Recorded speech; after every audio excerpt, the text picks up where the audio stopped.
Leenjiin hoggantootaa fi ogeessota koominikeeshinii magaalaa Finfinnee sadarkaa garaagaraa irratti argamaniif mata duree addunyaa dhugaan boodaa beekumsaa fi dhugaadhaan jedhuun kennamuu eegaleera. Leenjichis qindeessummaa waajjira paartii badhaadhinaa giddugaleessaatti damee hariiroo uummataa fi idil addunyaan kan qophaa'e yoo ta'u, hoggantoonnii fi ogeessonni koominikeeshinii magaalaa Finfinnee sadarkaa aanaatii hanga giddugaleessaatti jiran hirmaachaa jiru. Leenjicha kan eegalchiisan itti gaafatamaan waajjira paartii badhaadhinaa damee magaalaa Finfinnee obbo Mogas Baalchaa yeroon keessa jirru bara odeeffannoon karaa teekinooloojiin qindaa'uun dhugaa fi soba adda baasuun rakkisaa ta'eedha jedhan. Kanas odeeffannoo fi ragaa qabatamaan deeggaruun uummata gara dhugaa qabatamaa lafa jiruutti fiduuf qabsoo fi dhamaatii guddaa gaafataa jedhaniiru.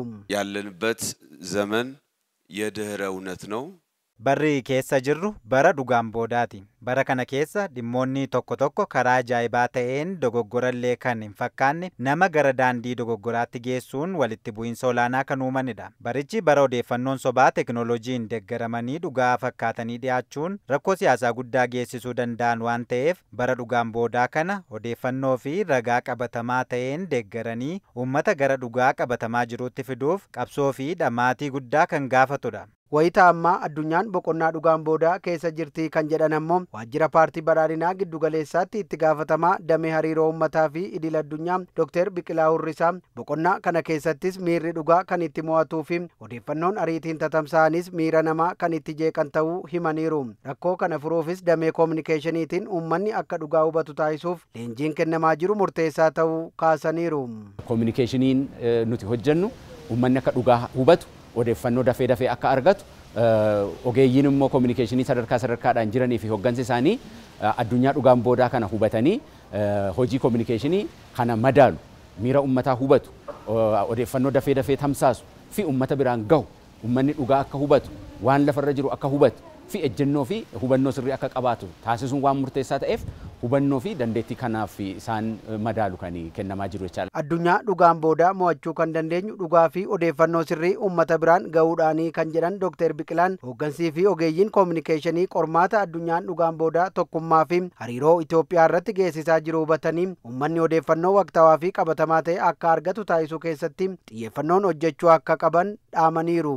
Kan mo'achuu hin danda'amu dhugaan akka dursu dhugaan akka fuulduratti dhufu namni hubannoo sirrii akka qabaatu odeeffannoo ariitiidhaan akka argatu dhugaa lafarra jiru dafee hubatee ejjennoo akka qabatu taasisuudhaan waan ta'eef ogeeyyiinii fi hoggansi koominikeeshinii sadarkaadhaan jiru kun addunyaan dhugaan boodaa tokkummaa fi hariiroo Itoophiyaa keessatti dhiibbaa inni fidaa jiru qormaata inni fidaa jiru hubatee uummata biraan dafee dhugaan akka gahu uummanni odeeffannoo waqtaawaa fi sirrii ta'e akka hubatu odeeffannoowwan sobaa fi miira namaa tuttuqan immoo yeroo tamsa'an dafee dhugaasaa hubatee ejjennoo sirrii akka qabaatu taasisuu keessatti ogeeyyiinii fi hoggansi sadarkaadhaan jiru hojii isaa sirriitti kana beekee hubatee yoo hojjete uummanni odeeffannoo sirrii argatee dhugaa beekee ejjennoodhaan akka dhaabatu taasisuu keessatti gahee guddaa qabaa jedheen amanaa jechuudha. Hoggantoonnii fi ogeessonni koominikeeshinii magaalaa Finfinnee sadarkaan jiran leenjicha hirmaachaa jiranis leenjichi hojiiwwan qabatamaa magaalattii keessatti hojjetamaa jiru qixa sirriin hawaasa biraan akka dhaqqabsiisanii fi odeeffannoo sobaa tamsa'u karaa hambisuun danda'amu irratti hubannoo gahaa kan isaanii kennu ta'uu eeraniiru.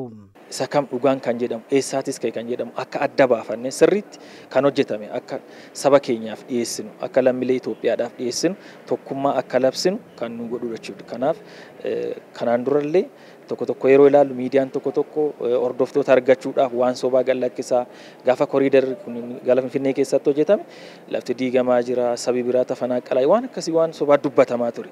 Sanallee akka hin taane dhugaa gadhiifnee miseensa gadhiifnee akka qalabbasuu dandeenyu kan nu kennamedha jechuudha. Leenjiin kun kanaaf nu gargaara. Odeeffannoo dhugaarra dhaabbannee bara ammaa kana keessatti haala kamiin biyya ijaaruu dandeenya.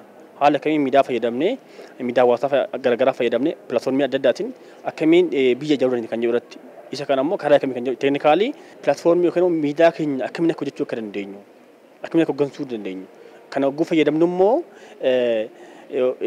beeknee dhugaarra dhaabbannee beekumsaa fi dhugaawwan sirrii karaa dhugaatiin akka itti fayyadamuu qabnu odeeffannoo kan dabarsuu barbaannullee haala saniin kan wal qabatu ta'uu akka qabudha. Leenjiin magaalaa Finfinneetti eegalame kun naannolee hundaa fi bulchiinsota magaalaa lamaaniif kan kennamu ta'uu eerameera.